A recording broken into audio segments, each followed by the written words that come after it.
Content warning. Film Fiends discusses movies that often feature extreme and/or offensive subject matter. You have been warned.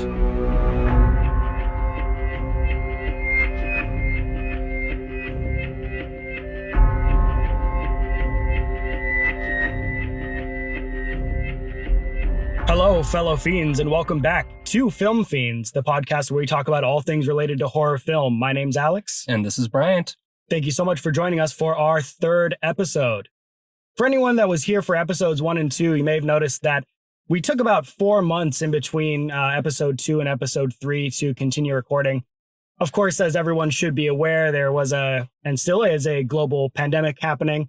So we just wanted to make sure that we were being as responsible as possible. Of course, because we're recording a podcast, we are sitting in very close quarters with each other, mask off, in order to achieve really nice audio fidelity. Thankfully, we live in an area that has access to rapid testing. Because I work in food and agriculture, I've been able to get the first vaccine. Steps are being taken, and now we're feeling more comfortable to meet up and start recording episodes again. So we hope you'll join us for this renewed journey, and thank you so much for being here. Absolutely. Thank you for coming back, and don't mind our little Christmas break. Right. Yeah, exactly. The Christmas Valentine's break. Right. you know that week between, Christmas and New Year where everything's just kind of hazy and time's not real. We just kind of stretched that out for a couple more months.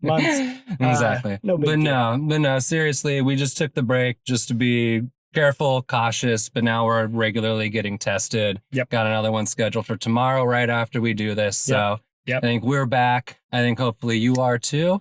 And we're ready to keep doing this. Absolutely. If this happens to be your first time joining us as well, maybe a marathon through a couple episodes, welcome. Super happy to have you here, and we hope that you'll continue listening.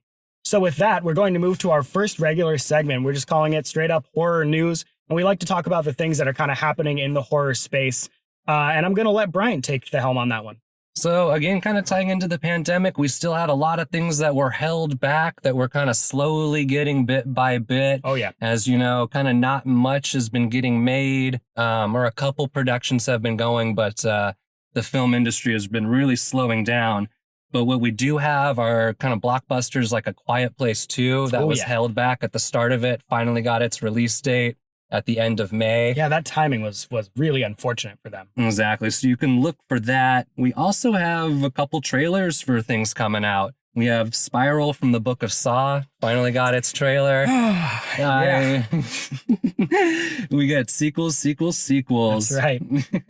Zack Snyder is kind of returning to something a little smaller than Superman. He's getting back to his zombie roots with Army of the Dead. I don't know if it's exactly tied into his Dawn of the Dead universe, but it's probably going to be a very similar thing. I'll probably watch it. I like Dawn of the Dead. I'm not, I don't want to incriminate myself here, but I'm not a huge Snyder fan. That said, I like zombies. I'm not a zombie fan, or I'm not a Snyder fan either. I am definitely a zombie fan. I almost horribly misspoke there. Yeah, right. Exactly. You gotta. I wasn't the biggest Dawn of the Dead remake fan just because I'm a little bit of a purist on that. I'm a Romero diehard to my core. But I'm probably going to check it out if just for Dave Bautista running across crap tables shooting zombies. It'll be fun. It'll be fun either way. It's, I was always really hard on Zack Snyder, and now I just feel like I want to really watch him make something that's close to his heart, because I feel like he's gotten trapped in a lot of big money-tied corporate projects. I don't know. It's really tough when you do have that studio involvement. Like, I did a little bit of reading about the Justice League fiasco just because, it happened across my news feed. I've been fascinated by the whole thing. Very interesting. We're ending up with like a 1 hour long episode series kind of thing with the Snyder cut. And I don't know, I don't want to, speak too much on anything I don't really know about, but it just seems like when those studios and those producers get too handsy with a project, it never ends well. Does it either the director leaves or their vision is tarnished, oftentimes both. And I think a lot of studio executives could probably stand to just, take a step back, let them make their thing, because ultimately they chose them for a reason. I was just about to say, be clear about what you want. Right. If you want someone right. to follow your paint by numbers, just be clear about it. Right. If you want to hire some young director that's going to do something crazy, like, I don't know, don't pick them and then be like, oh my God, you like did something crazy and unexpected. Right. Like, that's why you hired them. Exactly. Exactly. Anyway, before we get caught up on that too much. Just one last news bit. At the end of the month, I am kind of ironically excited for King Kong versus Godzilla. Oh boy, is that horror, Bryant? It's a kaiju giant monster fighting movie. You may want to call it fantasy. I don't really care. They're gonna fight. People are implied crushed underneath them fighting. Terrifying. If you haven't seen the banner ads everywhere as you're scrolling the internet, or even the memes about, yes. I mean, how is it possible for a big monkey to beat a radioactive laser spewing massive dragon thing? But you know, I'm not caught up on the lore, so who knows? I don't know. I'm a longtime Godzilla fan, and as just a film person, King Kong holds a special place. Sure. So I'm gonna watch it. I don't hold up any hope for it being actually good, but so it goes. It's like watching pro wrestling at this point. He snuck it in there, folks. I snuck it in there on my horror podcast. Go Godzilla. All right. All righty. So let's actually get to the bulk of this episode. And actually, real quick as well, may not happen this episode, but did want to give you guys a heads up. At some point, we are going to put a little promo section here in the intro as well. Might be before horror news, might be after, but kind of before we get to the bulk segment. As the podcast continues to grow and we continue to do more, it's likely that we'll be working with more and more creators. And honestly, we're also creators of things other than podcasts as well. So at times we may want to highlight some of the things that we're doing just to keep you guys kind of updated on where we're at. So just real quick, wanted to give a shout out to D-Pro Productions, a good friend of ours who did the audio engineering for our first episode. If you noticed how crisp and beautiful that sounded, that's all D-Pro. You can find him on Instagram at that name, D-Pro Productions. And another little quick just nod to my friend here, Bryant. He did do the audio engineering for episode 2. Still sounds amazing. So, you know, if you guys have any feedback about any audio stuff, definitely let us know. But from moving forward, we'll probably be trying to do it ourselves. Been working out well so far. Another little quick shout out to a good friend of mine, DK. He is the one who did all of our icons and our profile pictures for all of our social media. Really talented digital artist, and currently his day job is taking commissions for painted miniatures. So if you happen to be in that hobby, you're looking for someone to do a really, really good paint job for you, he is Broke Neck Painting on Instagram, Facebook. Find him anywhere. You'll be able to see his his work both on our icons and those miniatures. Really, really high quality. So just wanted to give those quick shout outs, and then we'll go ahead and get to our episode. The episode today, if you guys remember from last time, is going to be probably a recurring episode theme throughout. We're just kind of calling, "You haven't seen that?" Because something that's really fun about Bryant and I doing this podcast is we have not only pretty different tastes, but also very different watching histories. We grew up at slightly different times, and there was just a lot of stuff that he's caught that I haven't, and vice versa. And so we thought it would be really fun to highlight those differences by suggesting a film to each other that person hasn't seen. So basically what happened here, Brian suggested me a film that I hadn't seen. I suggested him a film that he hadn't seen. We both watched them, and now we're going to talk about it. Exactly. It's a good way to watch stuff you are just kind of far behind on. Yes. And it actually made me catch up on a couple things. Right. So I'll be honest, I was a little tapped out on the ghost stuff and just kind of missed a classic or two that I probably shouldn't have. So Alex got on my case about that and got me caught up. That's right. That's right. I had been bad. Well, and so it's again, like just a really fun dynamic that we have, in the sense that what I got to do was catch Bryant up on a really popular thing that he missed, and Bryant was able to show me kind of a niche cult classic that I probably would not have watched on my own otherwise, or if I had, it probably wouldn't be very high near the top of my list. So without further ado, let's go ahead and talk about the picks that we actually have chosen for today's episode. I had suggested that Bryant watch The Conjuring. and I suggested that Alex watch Ginger Snaps, which are kind of two very different movies. Very I think we different. kind of want to get into a little bit of why we wanted the other to watch that particular movie. Absolutely. I'm going to go ahead and start with this one because I think my answer is going to be pretty straightforward, pretty simple. I love ghost stories. Paranormal horror is my favorite kind of subgenre of horror. So when new ghost stuff comes out, I tend to make a point to watch it, especially when theaters were, still open. I did make a point to go and see a lot of these things in theaters. A lot of the time I got burned on that, but that's okay. It was still having fun in the end. You just got to do it for the genre. You got to do it for the genre. I got to, show my support. I love horror stuff. I love ghost stuff. So I will be one of the numbers that those people can rely on. Sometimes when they need to you make just their gotta bottom you just line. gotta run through it. Gotta run through it. Exactly. Yeah. But there's a lot of things that actually turned out to be really good, or at least surprisingly good. I'm a big fan of modern horror, but it definitely has its pitfalls. Conjuring is kind of like a modern classic in a way, in that it takes a lot of inspiration from older ghost films and plays that really like politely and cleanly, very respectfully, while still kind of doing its own thing and being an interesting film in its own right. It resynthesizes a lot of classic stuff for a new generation. Absolutely. It's going to be a touchstone for a lot of people. And it up, already right? is. It already is. We're like almost a Absolutely. decade into it being the new haunting touchstone. 100%. And so, of course, because of all of those reasons, it was like, Brian, come on, get just watch The Conjuring already. Exactly. So I had to recommend Alex something a lot more obscure, because a lot of what I find the most rewarding is the digging, is the finding the gems of just something that you would have never even thought. I love those completely unique movies. Yep. And that's kind of what I find really special about something like Ginger Snaps. I'm not sure if I would necessarily put it at like a top 10 of all time. Sure. Or like my absolute favorite movie. But my God, if I can't name anything that's remotely similar to it.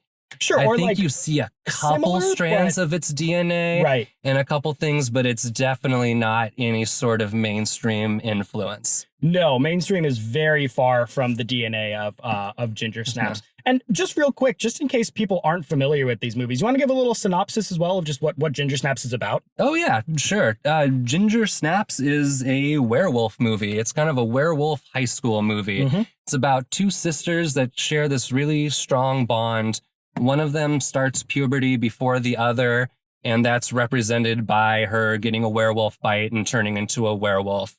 It takes that extreme metaphor kind of to its limits, but the heart of the movie is watching the relationship between the two sisters become strained. Yep. And it's also has its high school film trappings, which it treats really satirically. Yep. I would almost say that it's funnier than it is scary, although there's definitely its moments and a couple really gross out moments as well. I think it's very balanced. It's a movie that kind of knew what it was doing. It knew its themes, and it hit those tent poles really well. You have your humor with the teen satire. You have your horror with the werewolf stuff. And you do have a little bit of the gross out, a little bit of body horror there, but never too gratuitous. It's very balanced. It's a very balanced film. I think just what drew me into this, just because I've been thinking a lot about it, rewatching it, trying to come up with this episode, is that it just hits these different levels and that they all interplay with each other. It's the human element of the two sisters story with the genre element of the werewolf horror stuff in the high school form. And I think those all complement each other, and nothing gets in its way. Its point is kind of straight the whole time. It's not talking at ends of itself. Absolutely. And it's it's the kind of way I thought about it is like, what if you had to do something like True Blood, but do it good? And that's kind of the challenge that Ginger Snaps is burdened with. And for me, I actually feel like it pulled that off really well. It also has the charm of kind of a lower budget movie too. It does. It feels a little bit. It's a Canadian mid-budget, almost indie production. It's a little student filmy. I'm not gonna lie. I'm not to be mean. It's not that it looks bad, but it's a little. It's from the early 2000s and still feels pretty 90s. It feels very 90s. Absolutely. Yeah. And in case, just real quick, in case anybody doesn't know what The Conjuring is, first of all, go watch The Conjuring. Second of all, it's a very standard haunted house story. It does follow the story of quote unquote real life demonologist Ed and Lorraine Warren as they go to exorcise the evil spirits out of a house that a family has just moved into. You really do not need to know more than that for the discussion we're going to have today. It's a haunted house film. Boy, almost knowing too much about Ed and Lorraine Warren colors it too much. It's almost one of those movies where you need to just let it play. You can bring too much of your own opinion to it. And we may just talk about that. Exactly. That's sneak preview. Yeah, exactly. Cool. So now that you guys are caught up and you kind of know our reasoning and, a little bit about what the movies are about, we're going to kind of go back and forth and talk about first Ginger Snaps and then The Conjuring. And we thought it would be fun to, ask each other some questions about it. Brian's going to hit me with some of the questions about Ginger Snaps, and we're going to start discussing. What do you got for me, Brian? Exactly. Well, first of all, it's just kind of a really broad question. Ginger Snaps, is it a great werewolf movie or the greatest werewolf movie? To steal Stephen Colbert's phrasing on that. I did not expect like that. that. That is really funny. For those of you who care, we did not field these questions by each other before. We wrote these on our own, so we have no idea what we're going to get asked. Super organic, funny content here. Wow. So I have to be out myself a little bit here in saying that I don't know how many werewolf movies I've actually seen, to be honest. Very underrepresented genre. Right. I've also seen a big part of why I wanted to choose this. Totally. It's like totally. I've seen them mixed in with a lot of other things. Like I've seen Van Helsing and like Underworld and things like that, but not a lot of stuff that is really about the werewolves, So you rarely see them beside vampires are always the focus, and there always seems to be a werewolf sub. And there's also the lichens. There's that one werewolf over there, or like Penny Dreadful was a TV show that I actually watched 3 seasons of. Kind of trashy, but relatively interesting in its own right. And I mean, hooked me for 3 seasons, and it had a werewolf, and it actually told a pretty cool werewolf story, I want to say, but yeah, I'll go with greatest currently as of what I've seen. I think Ginger Snaps nails the metaphor aspect of werewolf really well. In that, if you're doing a werewolf story, probably you have to have some sort of strong metaphor behind it. And there's probably not a much stronger metaphor than girls going through puberty because of the involvement of the lunar cycles. And, you're growing hair and your body's changing and hormones are flaring kind of thing. To do a very broad strokes depiction of what that means, of course, everybody is different. And interestingly enough, when watching this film with my girlfriend, Bia, hi, Bia, she felt like it, maybe wasn't super representative of her experience, but Ginger Snaps is a very broad strokes kind of film that it's not interested in the minutia or the mechanics of what's going on, but it has very strong themes that it is more than going to get across. And that's kind of what it's concerned about. Exactly. It's kind of a sister movie to Carrie in a lot of ways, where it's that instant puberty awakening that kind of has this supernatural element where all of a sudden the world is this fantasy monstrous place. Absolutely. That's actually is a really good point, especially with that puberty slash menstruation metaphor. So, yeah, I'm going to say greatest just in the sense that I think it treats the metaphor really well. And if you don't have something behind the werewolf, probably we don't care as much, Yeah, that's true. It's not something, I don't think werewolves haunt people's dreams. Yeah, exactly. They're not as sexy as vampires and they're not as scary as ghosts. So make me care. Yeah. Exactly. So it has that big fish in a small pond. It's the king of its own little tiny subgenre. Yeah, totally. Which is another reason why I'm so fascinated with it. Yeah, I'm going to agree with that. I think for me, I would have to put it at number 2 just because An American Werewolf in London is okay. Yeah, which is again another funny werewolf movie. Yeah, it's almost not a horror movie again. Yeah, that one's definitely half a comedy, but it has its weird sense of humor too. It is weird. So yes, king of its small pod, but overall, when you just break it into more overall, where does it stand just in horror movies? Oh, sure. So of course this is going to be going into subjective tastes for me. Definitely not very scary. I don't think really that's the point of the film necessarily. So I kind of have to evaluate it on two fronts a little bit. Scariness is maybe like a 4 out of 10. So that ranks it, relatively low for me. And like just horror movies overall, the experience that I look for with horror movies. That's true. I'm not gripping my couch on the edge of my seat. Right. That being said, high school and puberty is terrifying. Oh, God. I would not want to relive it. Thankfully, they put some humor in there so I don't have to. Exactly. Yeah, but no, it just is an overall movie, just a film. There's a lot of things that I find really enjoyable about Ginger Snaps. I do like the teen satire stuff. I feel like that can hit really nicely. The balance of comedy and horror elements that it has is nice. The characters I feel like are well developed and treated well, even if you maybe aren't necessarily supposed to like them very much. Yeah, I would say it right around middle ground for me. It's not like something that broke into like my top 10 or like my pantheon of horror films, but definitely if someone's like, hey, if you're going to recommend me one werewolf movie, what are you going to recommend? It's going to be Ginger Snaps every time. But if someone says, if you can only recommend me 10 horror movies, what are you going to recommend? Like, it's probably not on there. That's a lot of how I feel too. Yeah. For me, it has a special place in my heart because, like I said, it may not be the most influential, but you can see its DNA. Yes. And a couple things. I'm thinking like Jennifer's Body. Excision. Was the big one I was getting as I was watching it the second time. Teeth, sure. Yeah. The comic high school horror movie. I think it set the map for a lot of things that came later. It has a very similar treatment of adults that Excision does, in that they're just like way over the top caricatures, and they're very funny because of that. Like, I was really confused when I watched Excision the first time because I was like laughing out loud, but I could tell just because of the trappings, the aesthetic, and the dream sequences that like I shouldn't be laughing. Something bad is happening here, which is fantastic. One of the reasons why Excision is such a effective film.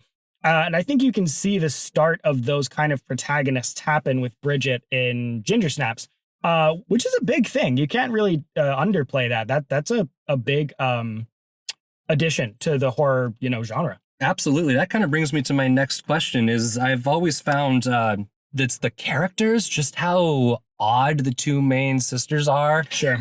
But that and the performances of the lead actresses I've found to be perhaps the biggest appeal of the movie. How do you feel about just the main characters and how they're non-standard protagonists in a lot of ways? They're kind of characters that I don't think you necessarily see in a lot of movies. Yeah. And I think that made it really fresh for me. Sure. I may be splitting with you a little bit on this one. For me, I feel like you kind of get the outsider kind of punky, gothy, vibe. I do like that in like the first third of the movie in Act 1, they're very like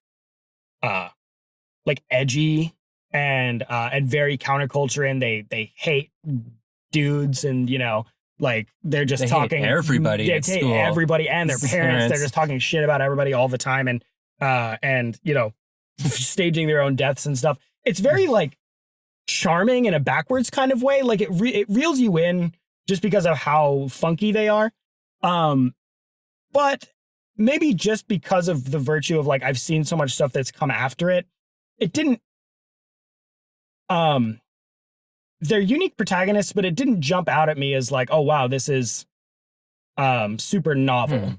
And actually kind of rewatching it, I feel like Ginger's performance is a little stilted once she starts getting all the werewolf stuff on, which might just be because she's having to wear a lot of prosthetics. I've heard that she struggled with the prosthetics. There's a lot of it on her, and she's a young actress, so I'm not going to like drag on her too much for that. But there's definitely a couple of like, she's kind of yelling later in the film, and it's a little bit like, I don't know. I didn't necessarily buy it too much, but like, and maybe the same with Bridget as well. A couple of the lines that are delivered, and this might actually be a scripting issue, is that it's kind of cheesy, and it's like, I don't know that their performances necessarily elevated that script, but I will say, very importantly for me, it's like that's not at all what I was looking for from the film. I think for the vibe that the film was trying to create, their performances were pretty much perfect for that, because it's kind of a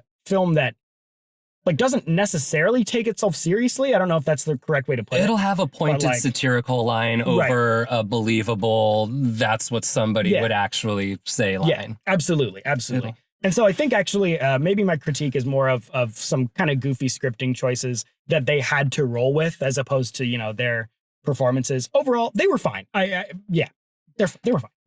I know the actress that plays Ginger, Catherine Isabel, is kind of a scream queen in the community. I've always been a big fan. Her other big one's American Mary. I was just wondering if this made you a Catherine Isabel fan in any way. I haven't seen American Mary, so I'll have to check that out. It's an odd one. I highlighted it on our Instagram one day. So I remember it was that. one of my essays. Do you remember that? It's a weird one. It's not for everybody. It's about extreme body modification. By the way, if you're not following our Instagram at Film Fiends, Brian posts these really cool micro essays on there about anything from the plot of a horror movie to the cinematography to comparing and contrasting, and it's super educational, even for me, who is also like deep into horror stuff. Really, really cool stuff to highlight. But yeah, has it made me a fan? No. Like, fair enough. She's cool. I mean, I definitely, if I saw her in more stuff, I'm sure I'd be like, oh, hey, it's that girl. Like, she's cool. But I don't know that I care very much just based off of that one movie. You know? The one other awesome horror connection I had to highlight before I move on to the next question is the other lead, Bridget. The actress is Emily Perkins, and she's in the original It miniseries. She's the original Beverly. She's Child Beverly. When did that come out? Like 1990. Yeah. Wow. So that's pretty cool. Yeah. Actually. Wow. That's a big time gap there, but so I wouldn't have expected it, but that's actually really cool. Yes, so that's a super cool connection. Not one that I noticed at first. No, I had to definitely go into the Wikipedia page on that one. Yeah, right. So horror wikis. Yeah, next question I think is something you had mentioned, but something I kind of want to go back to. The film's tone. It's not exactly natural and realistic. It's heightened and satirical. Do you feel this takes away too much from the horror of it all, or does it work on its own level? That's interesting. I think it definitely works on its own level. It may take away the horror a little bit. I think that striving for realism, or at least what the audience thinks is realism, is a really good way to make horror effective. It's not the only way, but it's, if you can ride that line, it's a surefire way to get people kind of doing that, you know, gripping their seats, watching for what's coming next, because like, it puts you in that place. I think for the more, like, the word I have in my head is like diorama, but that's not quite what I'm meaning. It's like for the more constructed kind of worlds and tones that you find in something like Ginger Snaps, a little more artificial. I think it's still extremely effective in its own right and very entertaining. It's almost that more impressionist shot of reality. You're not trying to photorealistic capture someone's experience. You're almost trying to capture what it feels like to be an out of control teenager. Yeah, absolutely. Where it just feels like the world is ending on you. Yeah. It's like if the whole film was kind of a caricature in a way, or the whole film's a metaphor. You know, the film does work on a very metaphorical level.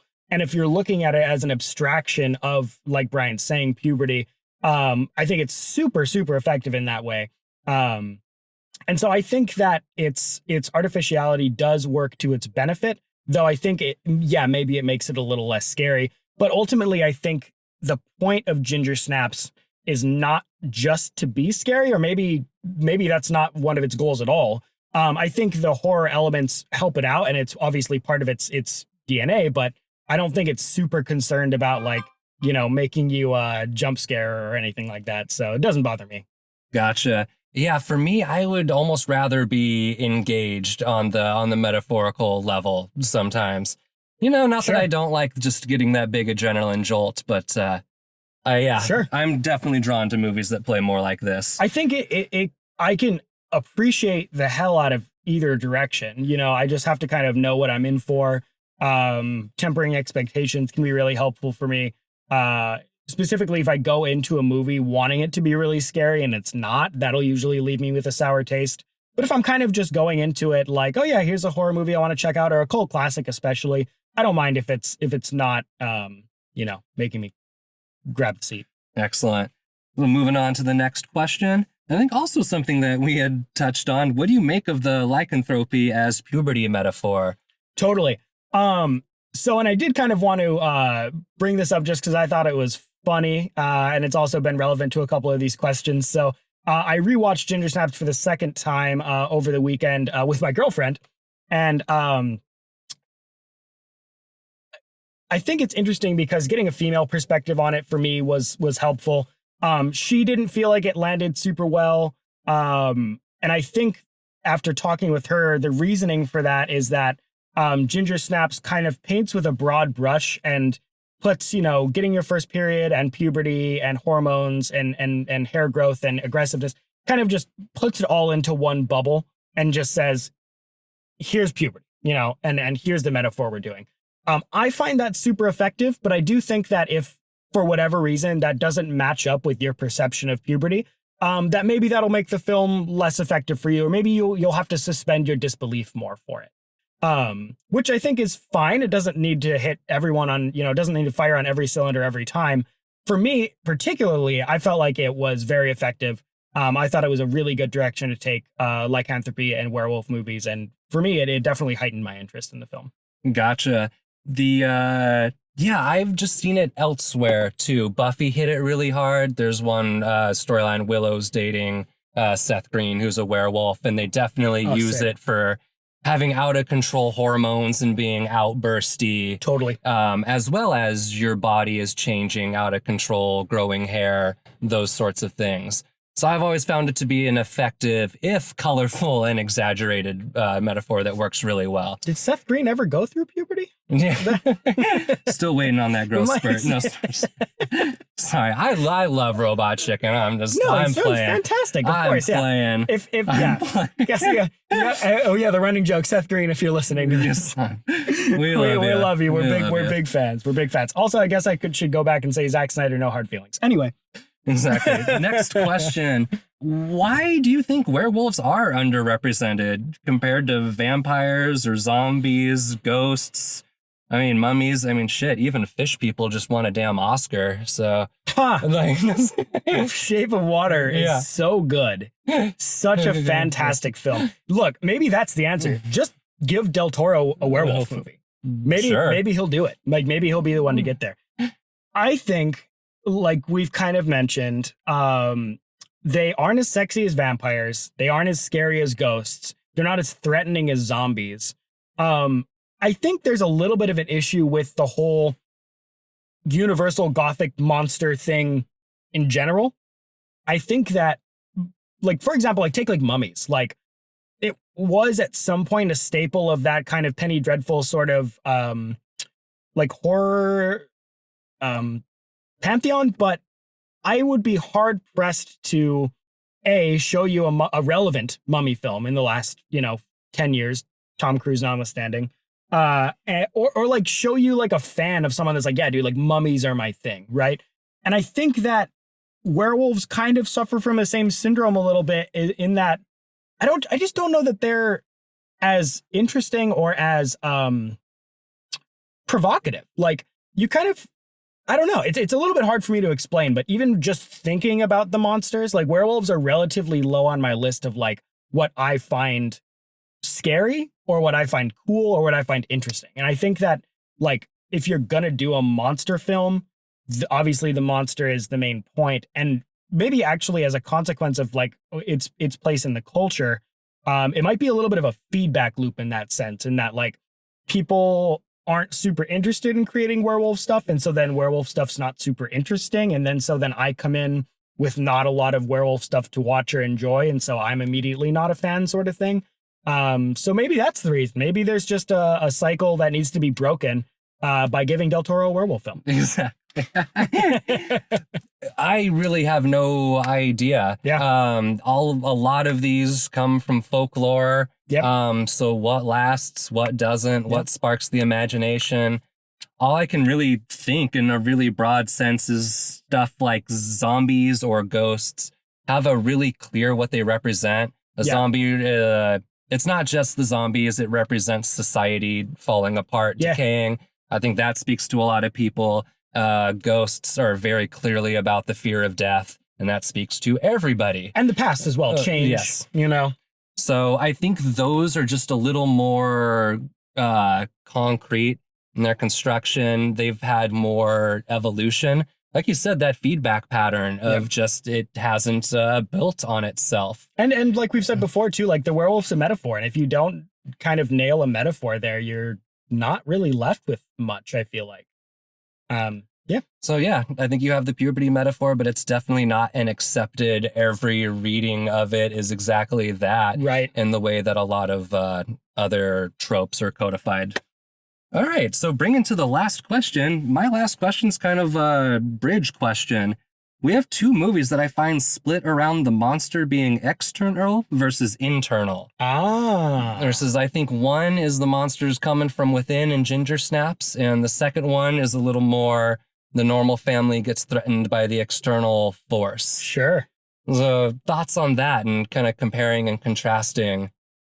Yeah. In those, in a broad sense, I feel like those are two huge, hugely different approaches. You're absolutely right. The initial, like inciting action in Ginger Snaps is that they get bit by a werewolf. So it's like outside force, quote unquote, but that's not like the point of the movie. That the actual threat is, you know, from inside of her. And I think the storytelling does split in some pretty significant ways between the two movies. Something I was noticing when I also rewatched The Conjuring over the last weekend just to be as fresh as possible for the episode.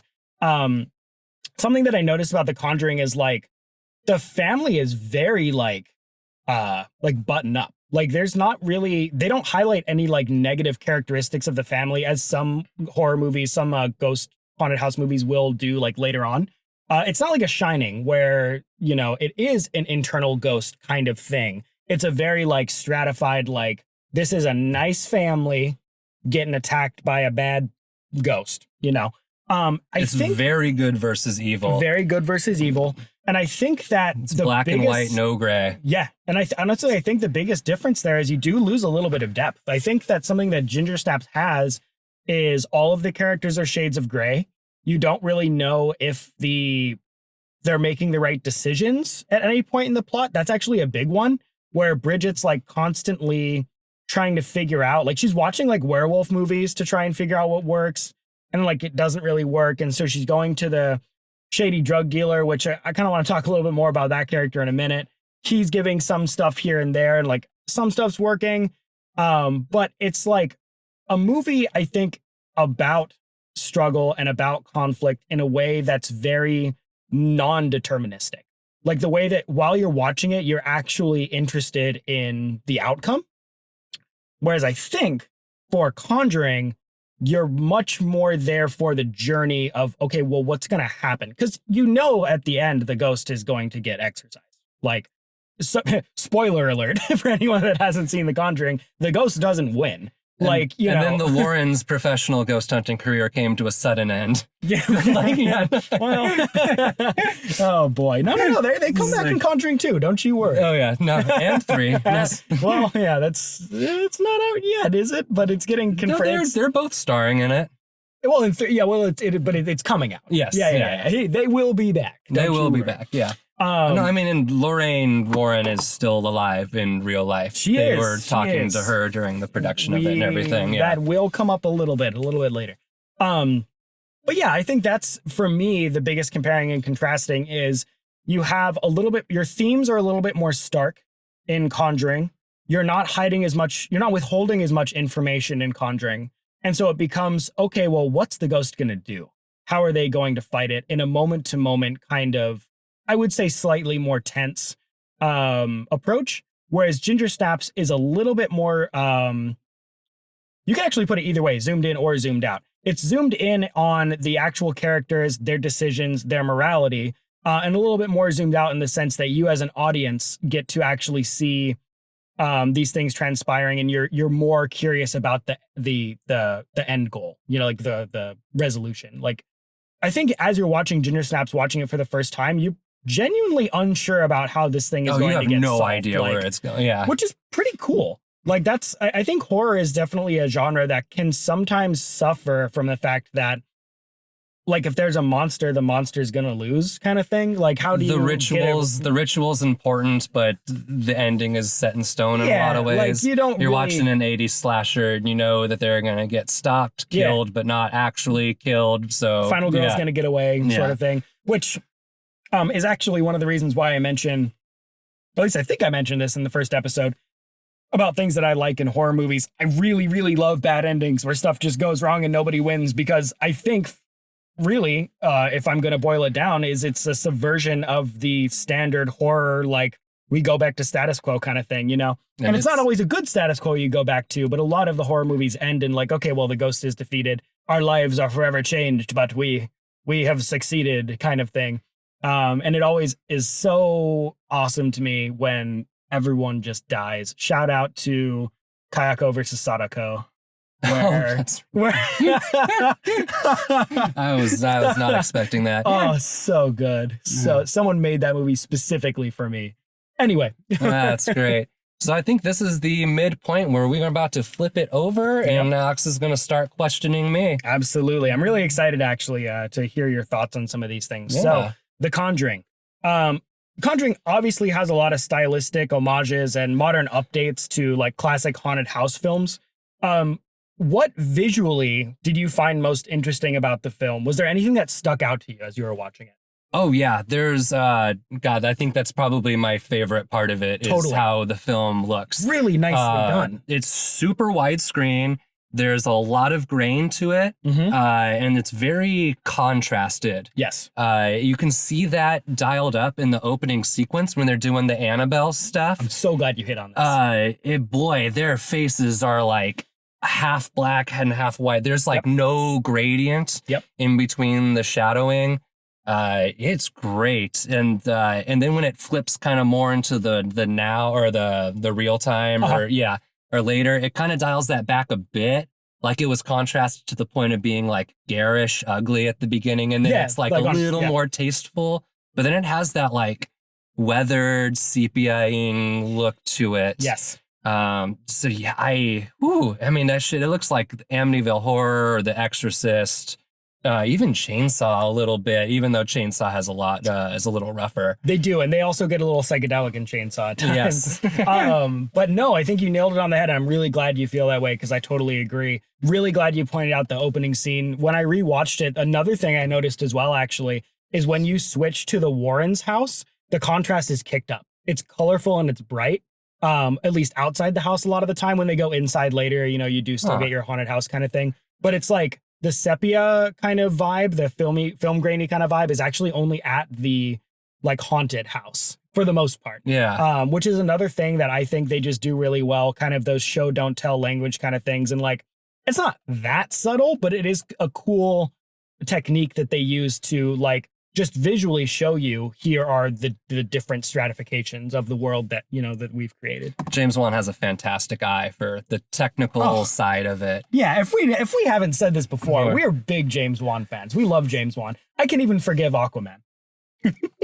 Aquaman was creative. No, I'm just it had that thing where he flipped the dude and the camera flipped with it. No, I love Jason Momoa.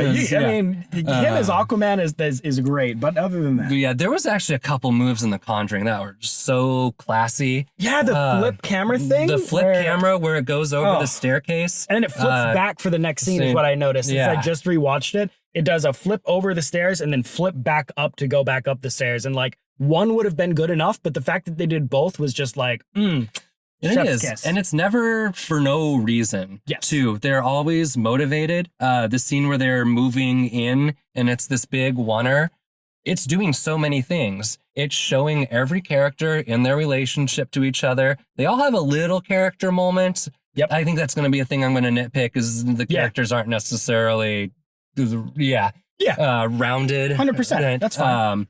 But they all have like a little character moment. You can see them. You get the layout of the whole house.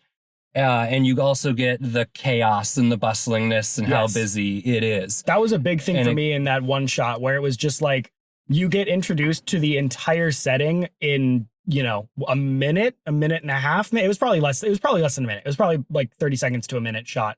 But it was, like you said, establishes all those character dynamics. But you really, I mean, in haunted house films, the haunted house is a character. So knowing how it's laid out subconsciously is really important, because you might not like, and it might not matter to you in the sense of like scene to scene, but you're not getting as confused after they give you that one like shot, like lead through the house. It really just lays the groundwork for everything else. It is. Hereditary actually did that in the best way. God, so good. I remember at the end when the kid starts wandering through the house, I remember I was sitting there in the theater going, oh my God, I know the layout to this whole house. I know this whole house, and I'm just as scared with him because I have to go through every room with him. I know exactly where to look because I know where everything is. Yep. That was just kind of amazing to me that he had just kind of tricked me into memorizing the floor plan of this house. Absolutely. That was like kicked up to 11. But. Yeah, exactly. So totally subconsciously. Yep. Yeah. Really, really good stuff. Okay. Well, awesome. Yeah, that's I'm excited that you enjoyed it. So the concept of showing the ghost. This is something that happens relatively early on in The Conjuring, and they don't do a lot to try and obfuscate that. How do you feel that Conjuring did with it? What's your take on showing the ghost in general? It depends which way you're going. Sure. The turn of the screw way to go about it honestly drives me crazy. Where, oh, is it real? Is it not? Is somebody imagining it? Like if the if the whole movie, yeah. If the whole movie is about is it happening or not? Yes, that can be interesting in a way, but your movie doesn't have a concrete reality. Right. So it's hard for me to really get into it. So I would almost rather skip the whole thing and just tell me that this is actually happening. Sure. And I think that's a little refreshing about The Conjuring, especially that the Warrens are just like there and taking care of business. People believe them. Yeah. Totally. Yes, that 100%. They're not, sitting around with neighbors or their family telling them that they're just crazy for half the movie. Yeah, that was something I noticed as well. Which was like wild to me because I'm so conditioned to have people be like, you're crazy. The husband never once tells the wife like, oh, what are you talking about, ghosts? He never even questions the Warrens. And it's funny, like I think I created a false memory for myself, thinking that the husband, I tried to chafe a little bit against them. He doesn't at all through the whole film. He actually thanks Ed, like the first chance he gets, like, hey, thanks for coming out here. I appreciate you protecting my daughters. I think he mentions that he was a little skeptical at first, but you're like, I don't remember that. But it's never like voiced. Like it's like a very like wholesome way to take it, which I kind of didn't expect. Yeah. And I guess that's one of the things that I kind of noticed the second time. Because again, since from our hiatus, I had watched this kind of before we had decided to take a break. Yep. And so I had to rewatch it again just to keep it fresh. Yeah, same. And I think the second time I was kind of noticing how people are acting according to their role in the movie or how you want people to act. Sure. It does completely circumvent the whole annoying character and stupid character problem by just kind of giving you the people and how you always wanted them to act in a movie. It's just a family. It's just a nice family. They're great. Yeah. It's just a good family. What is it? The older sister is a little upset about having to move to the country, but that never comes back. I think don't know. One line about it. Yeah. Yeah, exactly. Yeah, well, cool. I think that's, sorry, we got a little bit away from showing the ghost, but did you have anything else to? Oh gosh. Yeah. Showing the ghost. I think, I just like that it's just there. Yeah. It's not hiding it. It gives me that objective reality of your movie. Sure. It just lets you know, we're doing ghosts. Yes. Which actually I think is a really good point. And I think you nailed something there where you're saying, if you're constantly wavering back and forth and your movie doesn't have an objective reality, that can be really frustrating.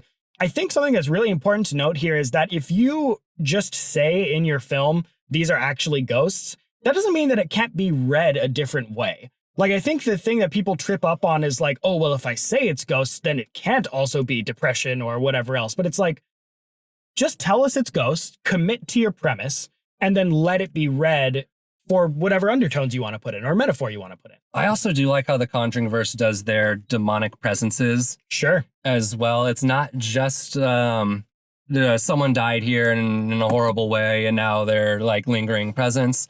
I actually really like the backstory. I like that it was a witch sacrificing her newborn child to Satan and hung herself, and she is trying to repeat that by possessing mothers and having them sacrifice their child to the devil. Very classic. It's yeah, it was great. Uplifting. 10 out of 10. No, because specific over general Totally always wins. Absolutely. And I think this kind of does segue actually a little bit into my next question here. I know you have a lot of opinions about ghosts and thus haunted house stories. Break down for me what you think thematically goes on in a haunted house story and how you feel like ghosts, I guess, should be treated in horror, or how you like to see them treated in horror. Maybe as opposed to demons here, which is kind of, I think, what you were getting at a little bit. Because, possession movies are also something I was going to ask you at one point. Do you think haunting and possession movies are the same thing? No. Okay. I think a lot of haunting movies have possessions. Yes. But I think possession movies are probably distinct. That's tough though, because it's just two different. I think it maybe gets down to splitting hairs a little bit, because it's like you might then have, you have ghost movies, then you split and you go possession and then haunted house, right? Mm-hmm. Are two prominent ways to do it. That's tough though, actually. I would have to think about that a little more. Exorcism, definitely a possession movie. The Grudge, definitely a haunted house movie. Conjuring, they get possessed. I do like how it's a little bit of both. It's a little bit of both. James Wan ghost movies are kind of fun like that. Yeah, I like the Insidious. Stuff. That's the kid haunted, not the house. Oh boy, Insidious. Kind of thing. I liked that though. I think I watched Insidious. It's either like 4 or 5. It was called like The Last Key or something. Oh boy, that was abominable. Oh wow, yeah. I don't think I watched any past the first one. I watched all of them. Okay, so you actually asked me a question. It was what's actually going on in haunting movies. Yeah, tell me, break down thematically. It is facing death. Sometimes it's the person not wanting to admit there's something after death, and that sort of ignorance. While it's not the literal, there's a heaven, God, yada yada. Sure. It's more somebody's ignorance of their own mortality. It's the way people try to avoid it, and now it is in their face, and they have to face it in order to overcome it. Sure. I've always viewed it as facing your own morality or mortality. Love it. I love it. And I think as part of that with ghost stories, I know you're not a big fan of malevolent ghosts. Do you want to break that down a little bit for me? I always feel like they want something. I think a little more classically, I think you see it in like a Del Toro thing like Crimson Peak. They're asking for help in a lot of ways. They're not just trying to get you, they're trying to have their soul be put at rest. And there's a very confronting the past, figuring it out, solving the mystery, and then kind of laying their soul to rest. Totally. And I find that that's something unique. You're not, it's not facing down your villain. There's no direct confrontation like that. Sure. You don't defeat the ghost. You almost have to befriend the ghost. I think you see that in the Babadook in a lot of ways. You have to kind of make that peace with it.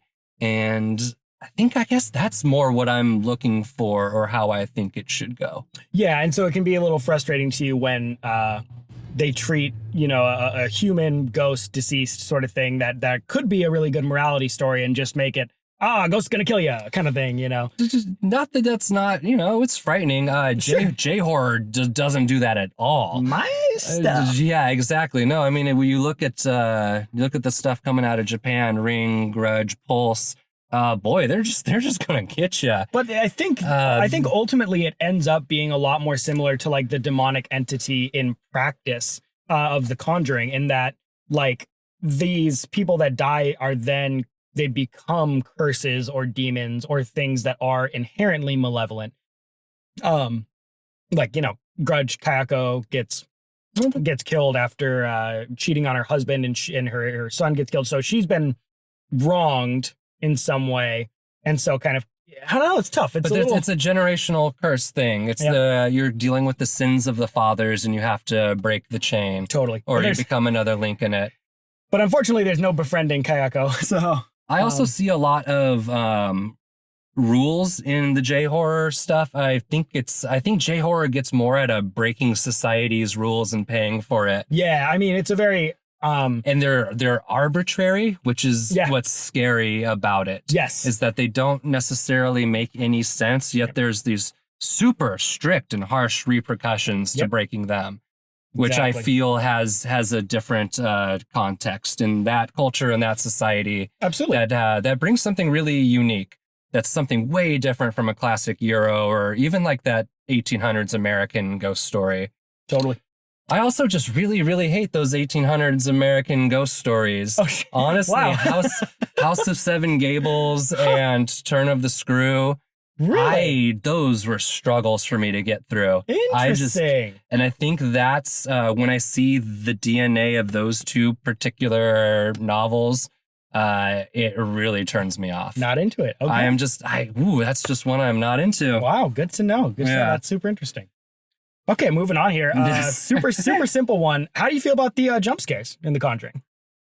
I feel like there weren't many. There weren't many. I feel like they were actual things. I mean, when the birds hit the house, I mean, those are dead birds hitting the house, flying.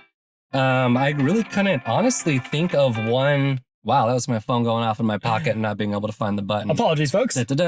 I'm trying to think of one that doesn't actually have a malevolent force behind it. No, I think they all do. Which does help. For me, a jump scare or a bad jump scare, the ones that everyone says you shouldn't do are when it's the cat or when it's something, when it's just that quick little bit and then, it was nothing. Just to get you. Yeah. If the monster actually pops out, like you can call that a jump scare, but that's an actual scare. So I guess I would say that The Conjuring has actual scares and not fake jump scares. I like that. I like that difference. And I'm glad you feel the same way as I do about it. I felt like all of what you could call jump scares in Conjuring, or maybe we just want to call scares, were all very organic. They were well placed within the story as horror beats. They had their lead-ins and their build-ups, and they all were like relevant, like story relevant things. That's kind of how the story's working on. It's building its tension and then it builds it up and then it goes pow. And that's just kind of the ride you're on. That's how it works. Yeah. One thing that Bia, my girlfriend, mentioned as we were watching it that I thought was really smart and I had not kind of put together before, the hide and clap game that they put in the film is not only super effective just for the actual use within the story of, you have to have a blindfolded character. You can have a ghost clap and then you'll get closer to the ghost. A really cool kind of interaction there, but also probably went on to inform the kind of clucking sound that they make in Hereditary.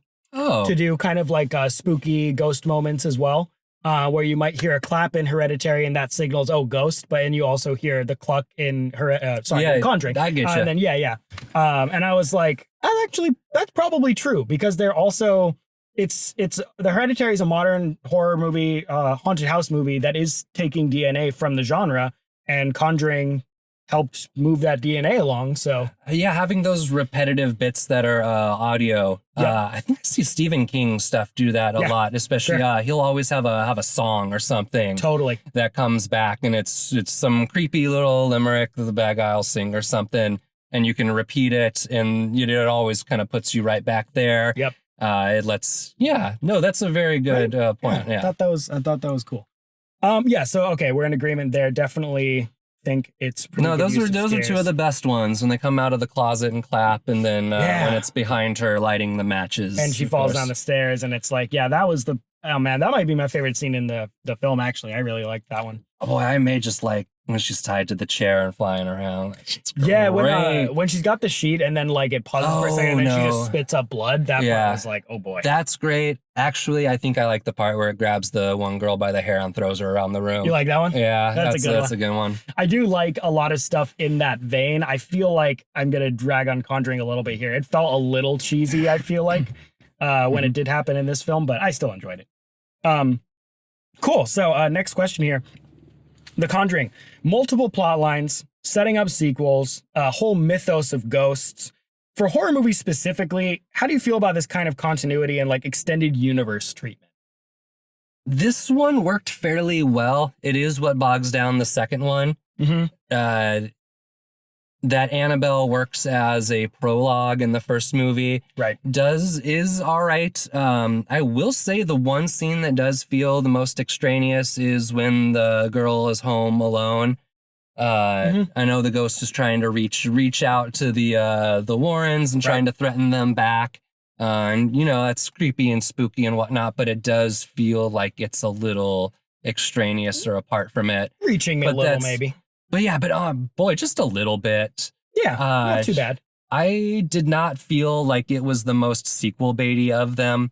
You do have a topic that can just keep generating sequels. Yep. They did so many investigations. They did the actual Amityville and Enfield Poltergeist. I actually read that the Ed and Lorraine Warren consulted on both Amityville horror movies, which I did not realize until doing a little bit of research for this episode. But actually, I don't know if I knew that one. Yep. Okay. In real life, they were consultants for both of those movies. All right, that's cool. So I'm going to agree. I think that you could cut out Annabelle completely from Conjuring and it would still be a fine film. I actually think, though... It's better than The Nun, though. Oh, The Nun was so bad. Well, I don't mind her existing in Conjuring 2, but The Nun film was atrociously bad. Anyway, not to get onto that too much, I actually, while it's extraneous, I think that it actually does kind of add to the movie for me. I think switching back and forth between the Warrens and the family in the house and slowly bridging those plot lines together and interweaving them worked really well. But I also think that just cutting back and forth as things were building up kind of served to keep my interest, like kind of kept me hungry for more things happening in the movie. I feel like if you cut out Annabelle completely, I don't want to say the story feels flatter, but there was something I felt a little bit interesting about how it opens up the world a little bit. There is an appeal. Makes it feel a little bit more lived in and a little bit more scary than just the one house is haunted. It's that room. It's that room of spooky shit. Yeah. Like, you say that and I'm like, yeah, you know, normally I don't like the whole building towards a franchise, but this didn't feel like it was all building towards a franchise. Right. And the room adds a lot. I agree. Making it, that does give the Warrens their authority. Right. You know, they're not novices. Right. Right. So I guess since it doesn't feel like it's the main focus of the movie to make this giant 9-film franchise. Right. The first one does feel like you can just watch it and it just doesn't beg 8 sequels. Absolutely. Agreed. You might want to know more about Annabelle, which is, you know, what they make right afterward. And unfortunately is a pretty boring film, which is almost worse than being a bad horror film. Yeah. Interestingly enough, after I watched this first one, I watched Conjuring 2 and I watched Annabelle Creation. Creation is good. Yeah, I like Creation. I really like Creation. The characters I find are really strong in that one. And the scares were strong, dude. Yeah. Like even more so than Conjuring for me. I feel like Annabelle Creation kicked it up and went more into gear with in line with kind of the modern stuff, the modern scares that I expect. There's like, you know, when the girl's coming up the dumbwaiter and then gets just kind of pulled into the darkness. Like there's some moments like that where I was like, oh yeah, that's hitting for me. Yep. Yeah. Conjuring 2, interesting. Very long and I would say not bad. I think it was a lot better than I was expecting for a sequel. Like I think a lot of horror films sequels can be rough, especially modern horror film sequels. It used to be a thing that just every horror film would get sequels, and some of them are good. I mean, I'm sure we've talked about on here, but at least privately, Bryant and I have talked about all the Halloween sequels and Nightmare on Elm Street sequels and stuff. You know, Alien, Hellraiser, that kind of thing. And there's a lot that are good. But I think, at least for me, the more modern proclivity is to just feel like sequels are bad for horror stuff. Yeah, that can be.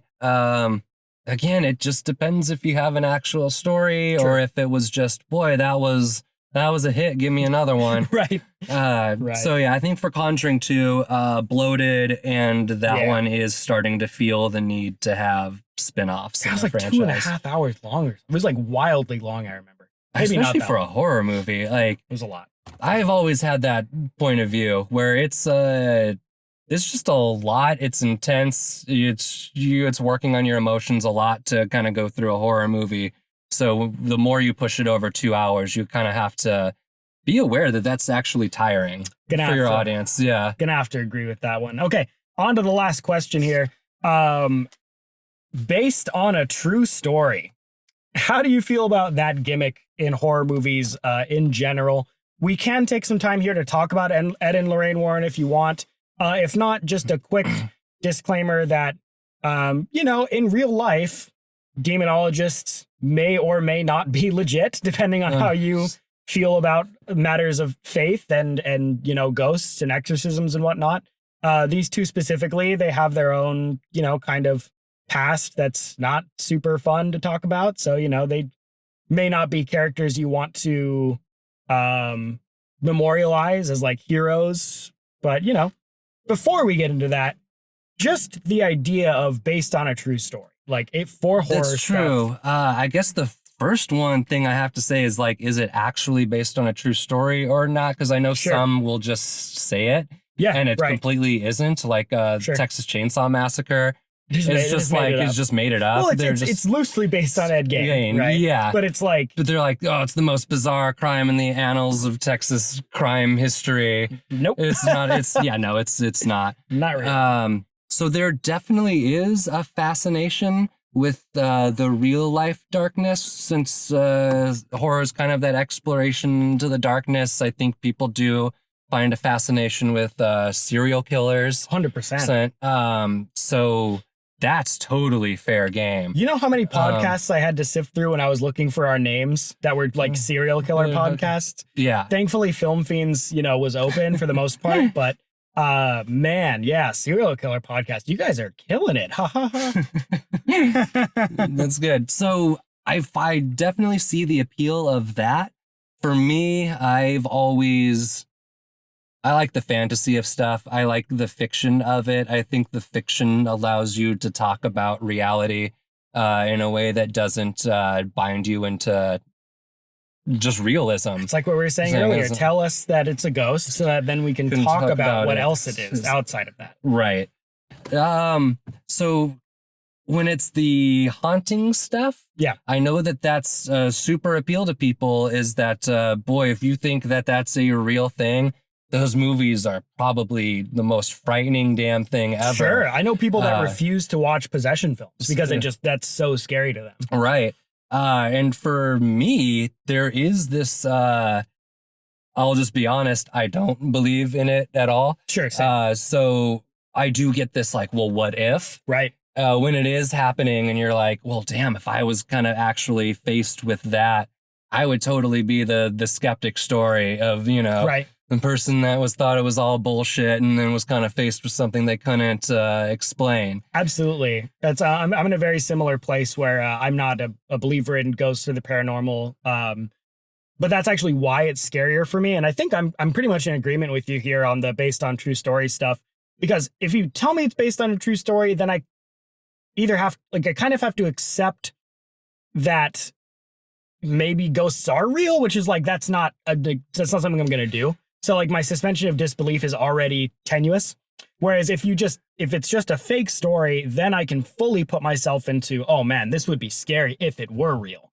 There's a weird line there. And any true story is dramatized when you write it, when you film it. Totally. So for me, I would rather embrace that artificiality and claim that it's getting to something deeper, more poetic truth.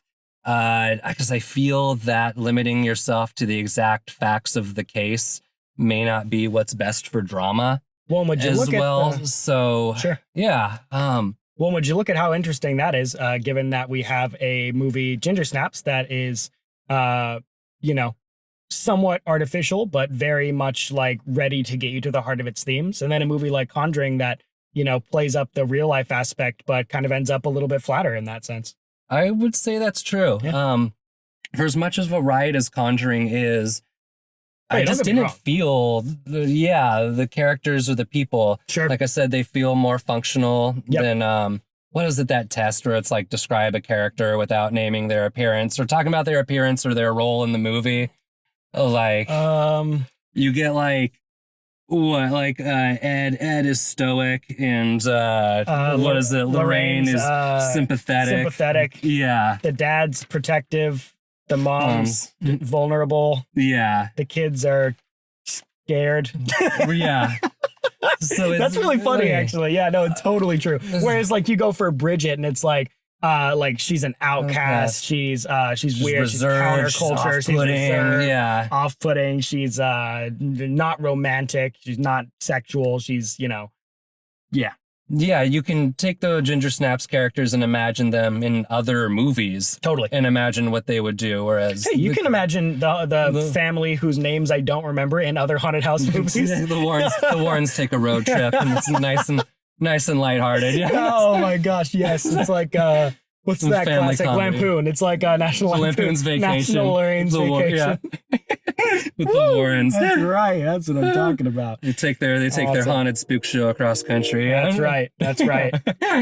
And I actually did just want to, while we were here for a second, wrapping up with the questions, something I just actually realized has nothing to do with really what we're talking about, but a little of a family legacy of actresses here. The actress that plays Lorraine in The Conjuring is Vera Farmiga. Maybe pronouncing that very poorly. She was excellent. And her, she's very good. Very, very good blows everyone actress. out of the water in that movie. And her daughter is Taissa Farmiga, who is she was in both seasons 1 and 3 of American Horror Story. She's also the main character in The Nun.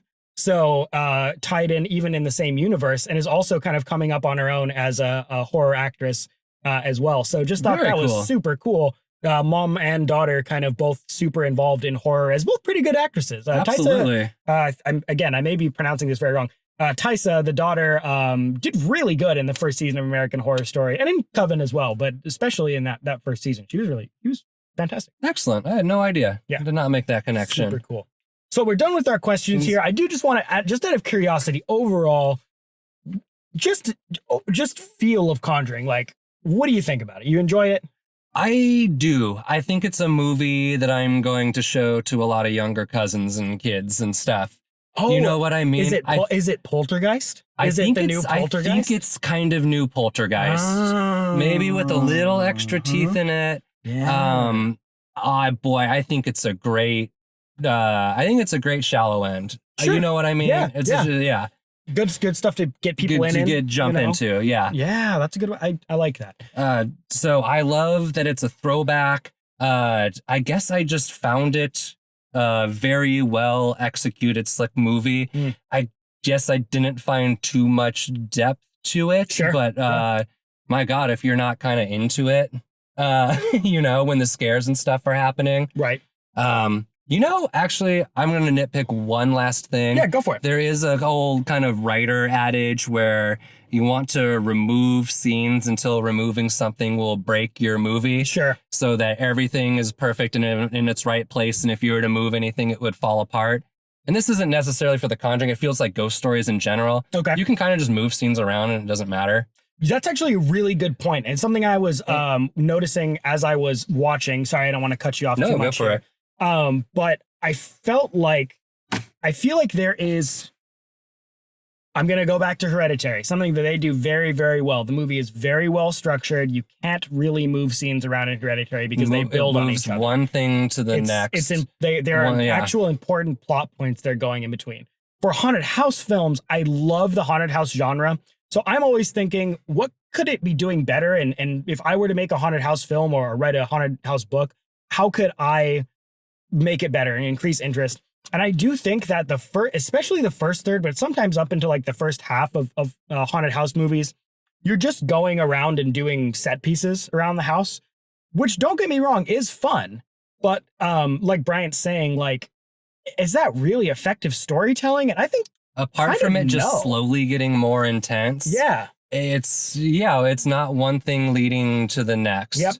I think and characters are also not deciding the plot or what happens. Yep. I think a lot of your leads are a little passive in what happens in the plot a lot of the time. it's actually a lot more similar to Japanese storytelling in that sense. I once read, and this may be wildly inaccurate, but I think you can kind of you can see it in broad strokes in some way. The Western method of telling storytelling is a character acting on the world, and the Eastern style is the world acting on the character. True. And I think that haunted house stuff does end up a little bit world acting on the character, but not like intentionally. Like it still tries to have Western trappings, but you end up with a little bit of a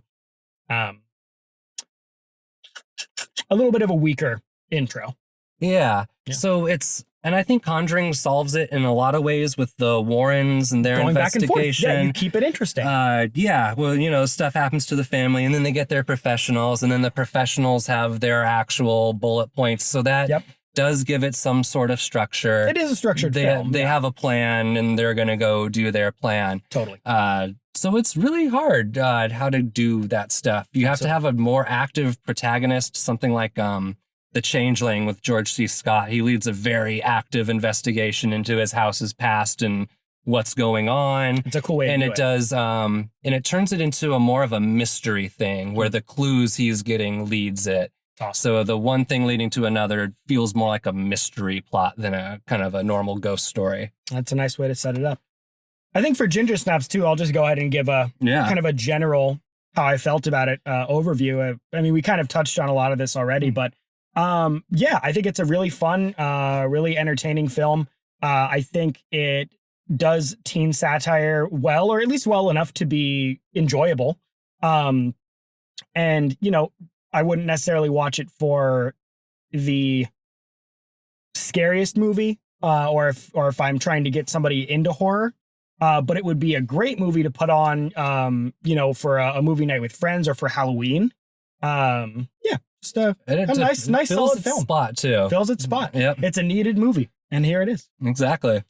All right. Well, I think that is the main topic. We'll go ahead and close that out there. We do have one end topic that we like to touch on sometimes. It's just I know what you've watched last summer. Exactly. And I'm going to pass this off to Bryant here. Oh, sorry. Oh yeah, no, it's just been a few months. Yeah. So I'm just going to mention one, Possessor by Little Cronenberg, Brandon. Baby Cronenberg. Yeah, not David, Brandon. Brandon Cronenberg. His new movie is really something to see. There was one sequence that I just thought was the most masterful bit.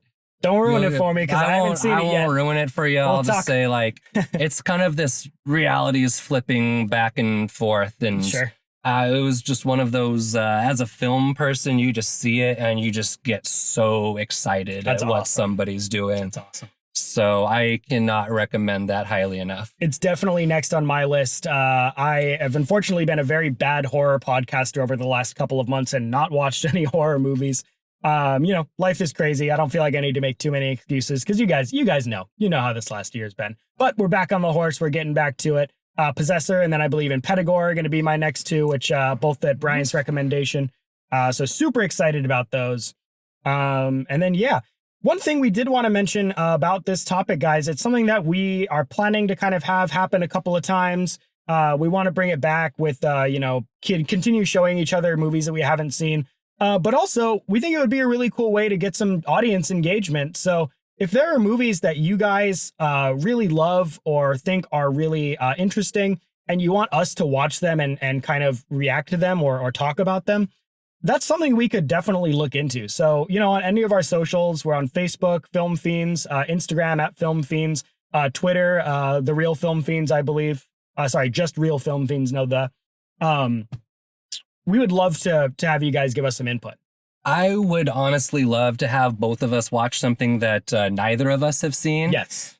So if you got something obscure that you think maybe would be something that could really get past both of us, that would be awesome. But on the flip side of that, man, if you just want us to react to The Thing. Yeah, totally. We can do that too. Do a compilation episode where if you guys want us to just talk about some of your guys' favorite horror movies, we watch 3 or 4 things and talk about it. That would be for stuff we've already seen, so we could kind of cover it a little more quickly. But yeah, definitely for those obscure ones, feel free to hit us. Maybe if you haven't already, listen to episode 1 to get a little bit of a sense of our tastes, because that'll probably give you a better chance of actually getting on your recommendation on the show. If it's real C movie horror stuff, I'm probably gonna veto. Yeah, you can definitely get too obscure for Right. me. I generally don't do the bad for the sake of bad movies. Right. We're not doing like my Sharknado exception, on here, I my mean. exception is Ed Wood movies, but that's not exactly what we're at here. Alrighty, everybody. I think that is the end of episode 3. Thank you so much for joining us here on Film Fiends. We're really excited to be back, and we hope to have you for our upcoming episodes here in the future. Check us out on our social medias for more about our release schedule, some little micro essays from Bryant. You can find us at Film Fiends on Facebook, Real Film Fiends on Instagram and Twitter. Hit us up on there, give us some comments, and let us know if you like it. Absolutely. Thank you so much for joining us. I actually had a blast this episode. Me too. I think we're going to do this format again. Absolutely. Absolutely. All right. Until next time.